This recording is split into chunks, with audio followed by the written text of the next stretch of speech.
It would be an awesome achievement to get it back to a natural creek without all the pressure of this added inflows. The drainage system used to work fine when it only had to deal with rain events and surface flows. Didn't have to deal with all this imported water. With the water quality that comes out of the STP, if it went to an ocean outfall, there's all the safeguards of all the cells and all the different processes. If it went directly to sea, it would give Byron Bay and the whole area the buffer it needs in large weather events. It would go back to a much more natural system and the place would drain quite fine, just the way it is. The water's just got to go either to sea or off onto some other large reuse. Good option with the Tioga Nature Reserve to put some of the water into the dunes. Dune injection system like a lot of our other councils use, which filters the water through the sand dunes and it goes back into the ocean that way, would take all the pressure off the catchment, but they don't want to accept the water. And we wish we'd been given that choice, but we don't get to say no. This whole STP upgrade that happened 20 odd years ago. Never really asked to take this water. We were never consulted, never had easements. Some water's got to go over to the Brunswick catchment. The pipes are already out that way. Pouring more water into a small catchment like this in a big indurated sand basin is why the water gets held up in town and in the industrial state as well, causing more trouble for the infrastructure. The problem with rural reuse is when we've got the water is when the farmers don't need it. When you're in an area that has over 2 metres of rain a year, agricultural reuse just doesn't seem to be something that's all that effective. Now that the water table's so high all the time, the Ewingsdale Road is really starting to slump and collapse and split long ways as it falls into the swamp. It's only built on tea tree logs. To become more resilient, we've got to clear the water out of the catchment so we've got that buffer for when we get a huge event, because sea level rise, inevitable. It's of a very high quality water. It's good enough to irrigate onto sporting fields while the kids are playing on it. So I think an ocean outfall of some sort, if the water's as clean and if the safety steps are there, an ocean outfall will probably be less than what we're doing to the catchment. It's a very short distance from the STP to the beach or to the dunes. As long as council take it from their last holding cell, which is a real credit to them as far as the ecology and everything there, so it'd be great to keep that. That's really good. It's a beautiful job, created some beautiful wetlands in there. They've really made it something special. They're doing some work on an alternate flow path, but it really only just shortens up the trip back to the Belongil. It's going to be a real good short-term fix. It's going to be good for us. If development and tourism's going to be pushed, it's only got a short lifespan. A lot of the experts agree that the catchment is pretty much at its capacity as far as the amount of water it can handle.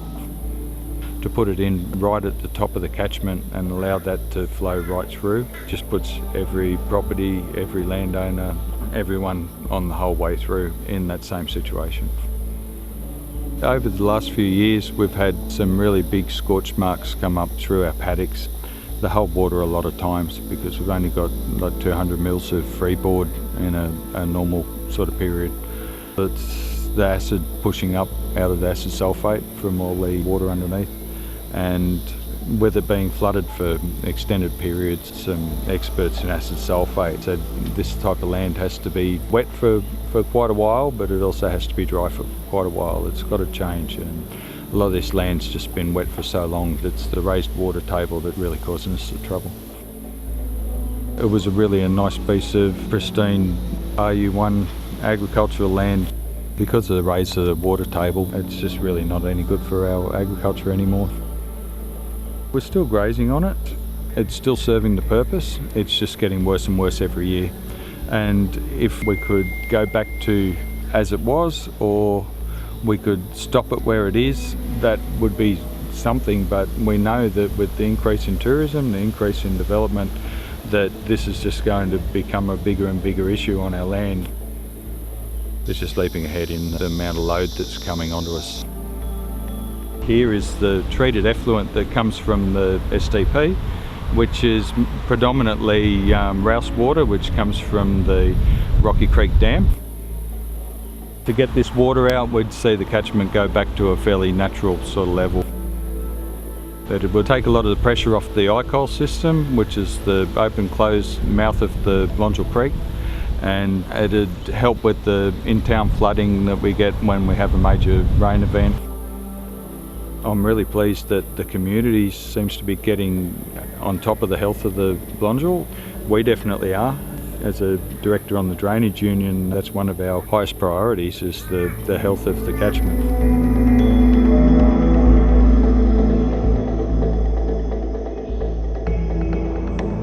The flows have gone from 1 megalitre a day to, well, at least 4.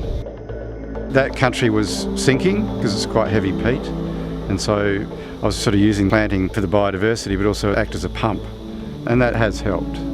It minimises the amount of time the surface water will stay around after a large rainfall event. Now that the groundwater's risen so much, they don't take as much of the surface water because there's just too much water. The catchment's full. It's all been data logged many times. Hopefully the alternate flow path will allow some other entry points into the estuary for the water, because at the moment we've just got this one point and it's just too much water. These drains are only ever designed for the natural rainfall of 80 to 100 inches rainfall a year, so to then put other water into the catchment doesn't allow the whole drainage network to work efficiently and allow for everyone's activities to occur without impact. The drains now have water in them permanently, and if you go down to my neighbour the Flicks, they've obviously got huge flows because that's where it meets the crossover at Ewingsdale Road and then into the main drains. 20 years ago when I purchased the property, those back drains were dry. They never had water in them. The hill drain would have a few because there's a couple of springs coming out of the Moorans Hill here. They were only half a metre wide and a metre deep. Now we're 2 metres wide and 2 metres deep within 20 years. And that's just because of the volume of water hitting us. So if the water can be diverted and used, it should allow the country to dry out a little bit more, because these are dry wetlands, they're not wet wetlands. It's just the natural one because they've got old dunal sand systems in them overlaid with the peat. So they're used to getting wet and then drying, and that's why you have these lake systems all behind the dunal areas. But we've changed all that. What we can do is try and manage the system so that we can have all these people in this catchment living here and be able to use the area for their own purpose and care for the country as well. A different flow path would help. Ideally, I'd like to see some of the water diverted from the catchment, because a lot of this water is foreign water anyway. We're taking this from Rocky Creek through the Rouse water system. People use it, flush their toilets in Byron Bay, then water comes out to the treatment plant. So it's all foreign water that's actually here. So we could actually send this water somewhere else because it's not all from this catchment. It could flow into the next catchment, which is just over the hill to the west, which would be Simpson Creek. I mean, in the early days, when I agreed to see the upgrade back in the 2000s, there was talk of reuse out at Tayagara, so that's in another catchment. And that was seen as a viable thing, but then it didn't go ahead. But that's how the upgrade was actually planned originally, was all that any increase in flows were going to be matched by reuse.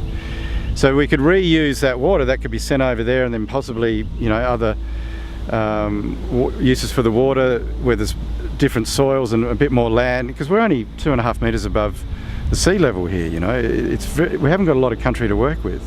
When you raise the groundwater, then you've got less country to work with when it rains. So having that balance somewhere may help. Council, obviously they've got to run their sewage treatment plant for the Byron township, and that's just getting more pressure on it. We've got all these developments planned, and they have to think about how much water can this catchment actually take at some point. You can't just keep saying, oh no, it's unlimited, just because it eventually ends out into the ocean. That estuary is open and closed system, so do we compromise that and change that? I don't support that. Ideally, we would limit the amount hitting the estuaries and running into the ocean. It's that thing of coastal living in Australia. It's very difficult to use all that water in other ways. This water is near potable condition, so we should try and utilise it around this area. At the moment, it's an emergency opening. It's at 1 metre, which is an agreement with Department of Fisheries, which, when you look at it, is wrong because, you know, on the other side at Suffolk, that's 2.2 metres. Now, that's shown how much we've influenced this side of Byron Bay, changing the landscape over the years and then using the creek for an exit point for the town's excess water.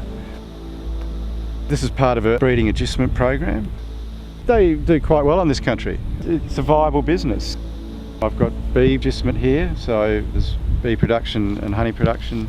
The predominant flowering is the melaleuca, but there's also the swamp mahogany, the clover in the paddock they'll go onto, and the macas. It's good country to farm.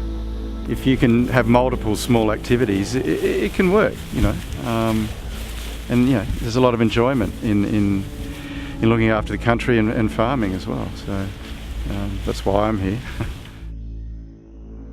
I've been here a long time and I've seen a lot of changes, a lot to the better. I mean, the wetland is a lot healthier now. We got rid of the chicken farm, which helped a lot to get rid of the excess nutrients. We had a massive tree kill near the chicken farm, and that's all recovered now. That's a healthy melaleuca rainforest now. Council monitors the water quality at different points in the system, and the only point where it's not good quality, we are being told, is where the industrial estate drain goes into the Belongil. We are working at the moment and have a draft management plan in place. Of course, it's been a challenge, and the Drainage Board has problems to fulfill its charter. We are supposed to drain the land and keep it usable for agriculture and other use. At the moment, we are just not able to do it because we've got too much water. The system does not dry out anymore, and the banks of the Union Drain are being softened up. If that happens, they will collapse, and the Union Drain will flow over into the area, and the floodplain will be a lot larger than what it's now, meaning it'll flood a lot more area. And our problem of the Drainage Board is that relevant authorities, council or the DPA, have a problem acknowledging that the system is waterlogged, that we do have a problem. And we of the Drainage Board, we do have the historical knowledge. We've been here for 20, 30 and more years. We've got farmers as our members who are here for over 5 generations. They do have historical knowledge, and that knowledge is being overridden by academic studies who do not consult with us. And we are really just about over it. And we need to talk to people who believe us, and because in the long term, we will be proven right. Council is suggesting constructed wetlands, which is a great idea environmentally. The problem we have, it does not get rid of the water. The water stays in the system. Even if you put constructed wetlands or plant other water suitable crops, the water stays in the system. The Belongil Basin is very small. It's a very restricted area, filled with sand and peat on top. And underneath it's insulated sand, which doesn't let through water really. So if we fill that basin, the basin is full, and it's got no way to drain except the one little outlet to the ocean. We are working on the management plan at the moment to possibly redesign the drains. Instead of having deep square drains, to make flat, wider drains and achieve a water flow which is more suitable to drain the land and then more suitable to the environment. We've got a drainage system with the little drains over 60 kilometers. To redesign and reconstruct that costs a fortune. There's a lot of earthworks involved and a lot of digging up and reshaping the ground. How can that be achieved without releasing more acid into the system. This is a little tidal lake or billabong that goes right into the Union Drain. I swim in it. We got fish in there, Australian bass, and lots of waterfowl, and it's part of the ecosystem. It's a little bit murky if we don't have enough rain, because it's really only fed by rainwater or by the incoming tide if the tide is high enough. With the upcoming development called West Byron, they're planning of importing hundreds of thousands of cubic meters of fill, which will change the whole ecosystem because it'll change the groundwater level and the excess stormwater flow and the imported water through town water, which goes in the sewage treatment plant and then goes through the system. It will waterlog our system and eventually flood it. The sewage treatment plant releases 4 million liters every day through our system. And we are now faced with a situation where it's hardly manageable to keep the land dry. And there's somewhat healthy wetland now, which we worked for many, many years to get it to that stage where it's now, is in real danger to become a waterlogged swamp or bog and not a healthy wetland anymore, because it's got too much water, and what used to be a wet, dry wetland will become a wetland and a swamp and a bog. Ewingsdale Road was initially built on logs of Melaleuca trees, which are still the base of Ewingsdale Road.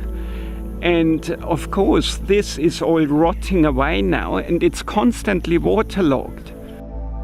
Very fine balance to get that right, to have enough water in the system to not release the acid sulfate soil, but not too much to have it waterlogged and eventually flooded. We are in an ecology system, that means intermittently closing and opening lagoon or lake system. Council at the moment is working on an opening strategy for that. And of course, rising seawater levels have an enormous influence on the strategy and how it's going to influence the ecosystem in the future. It's a very sensitive system, and extra development certainly does not help. The opening level at the moment is 1 meter above seawater level. This is a very low AHD level already for Australian standards, so I don't think it can be lowered. We won't get the approval of the DPI, and I don't know what other options we have. The natural opening and closing which occurred was through natural pressure, but we humans changed that all. Water level is high here now. We've got the challenge of rising seawater levels. I mean, the dune system will be pushed higher. That means the water will be kept higher inside the system.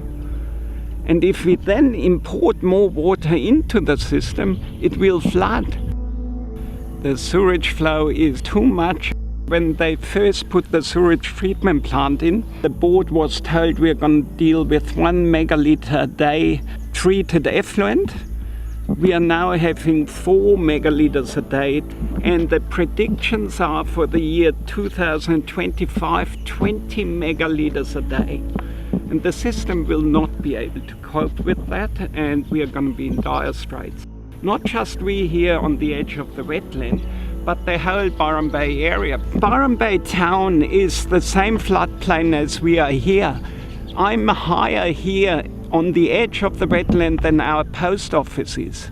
That means when I flood, town will flood. If it's true what they claim, that the treated effluent is drink water quality, it's environmentally irrelevant if it goes straight to the ocean. I think that's the only solution in the long term to rescue the wetlands here and the existing ecosystem. And it would be the best solution. Otherwise it will be changed forever. The outlet could be anywhere along the Belongil. All it needs is a pipe going out there through the dune system into the ocean.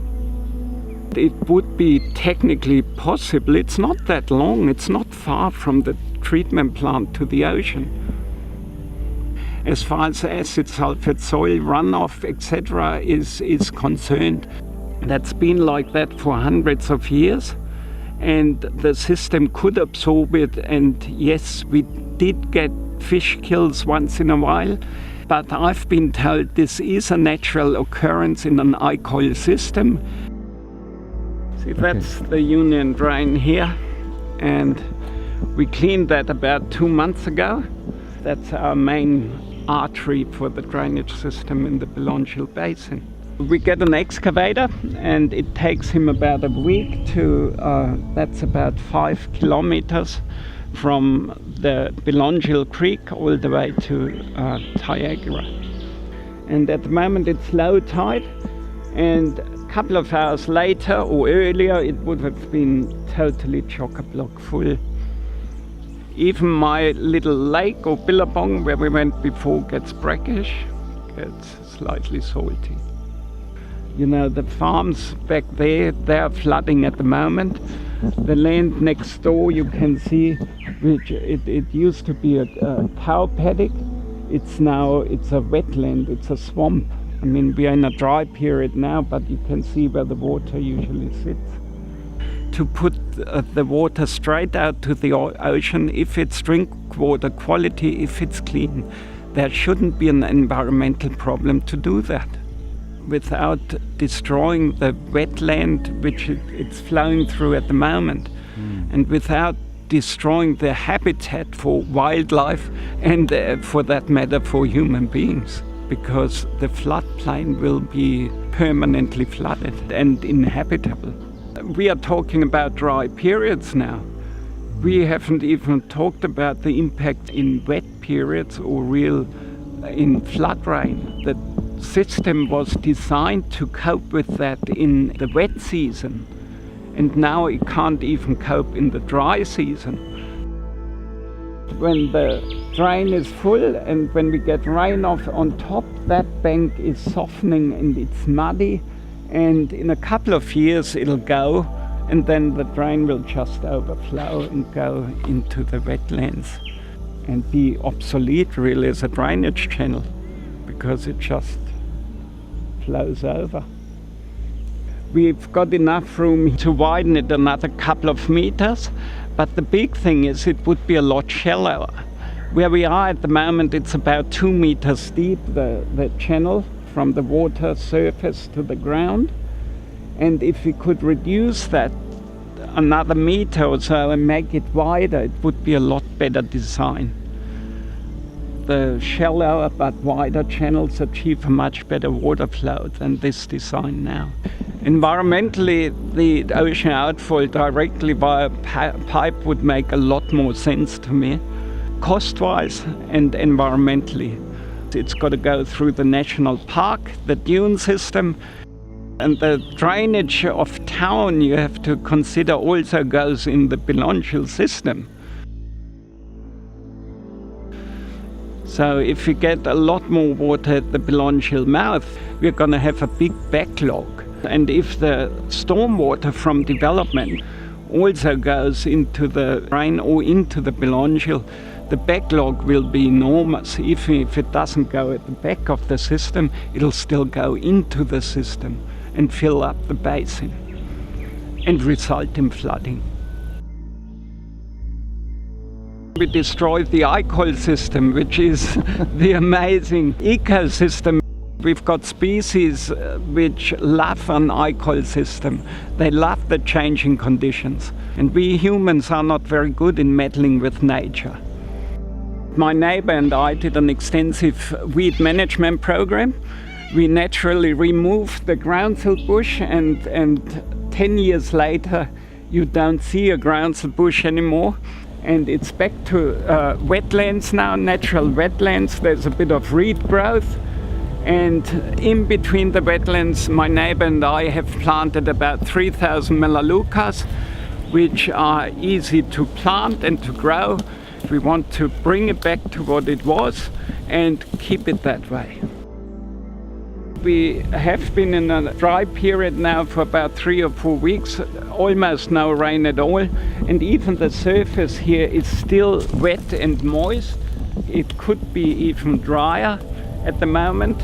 To have a healthy wetland, we do need dry periods in between, so it can recover and then has the ability to absorb when we get heavy rainfalls before it gets flooded. Most of it is melaleucas, of course, but we get beautiful swamp oaks, we got gum trees, we got palms, so it is a very diverse ecosystem. We've got a little bit of a problem with wild dogs. We get wallabies, koalas, possums, echidnas, a myriad of frogs, of course.